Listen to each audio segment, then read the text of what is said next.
کار باور نکردنی سیتا قاسمی در این ماه مبارک رمضان.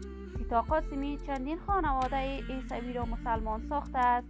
سیتا در کدام کشور زندگی می کند؟ دلیل این کار سیتا قاسمی چی بوده است؟ آیا سیتا قاسمی به واقعیت از راه هنر موسیقی خداحافظی کرده است؟ من در این ویدیو پیرامون حقایق همین ماجرا خواهم پرداخت. پس در ادامه با کانال دنیا اینفو باشید.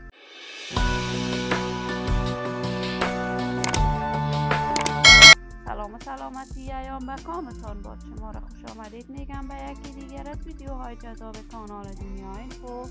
برای دوست شدن با این کانال علامت سابسکرایب را فشار دهید تا از ویدیوهای دیگر کانال دنیا اینفو هم آگاه شوید.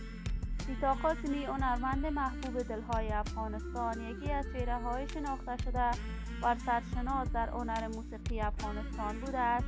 سیتا قاسمی بعد از سرودن آهنگ دوگانه با شفیق مرید به اوج قله‌های موفقیت موسیقی رسید.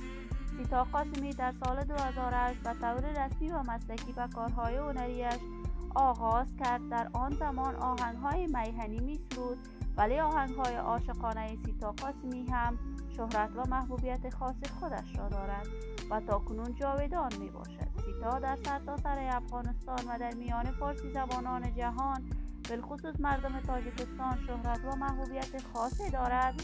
بیشتر اوقات سفرهای متعدد به کشور تاجیکستان داشته است و در آنجا با هنرمندان تاجیکی به کارهای هنریش ادامه می دهد.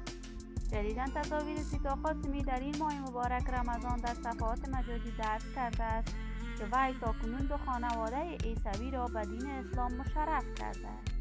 ولی تاکنون این خبر از طرف سیتا قاسمی تایید نشده است، ولی اگر این کار را کرده باشد، خداوند اجر و پاداش نصیب سیتا قاسمی گرداند. سیتا اکنون در کشور دبی زندگی می کند و در آنجا تمامی تصاویر ایجابیش را در صفحات مجازی نشر کرده است که مورد حمایت و تشویق فراوانی قرار گرفته است. من آرزوی موفقیت، سلامتی و کامیابی برای این هنرمند از بارگاه عزت لایزال خواهانم. دوستان و همراهان عزیزم، شما هم نظریاتتان را در بخش کامنت با من شریک بسازید.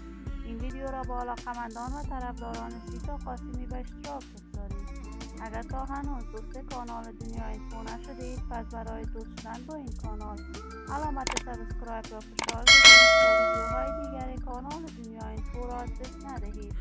صحت و سلامتی برای شما نازنینان آرزو دارم. تا درود دیگر همه‌تان را به لای منان می‌سپارم. شاد و موفق و کامگار باشید.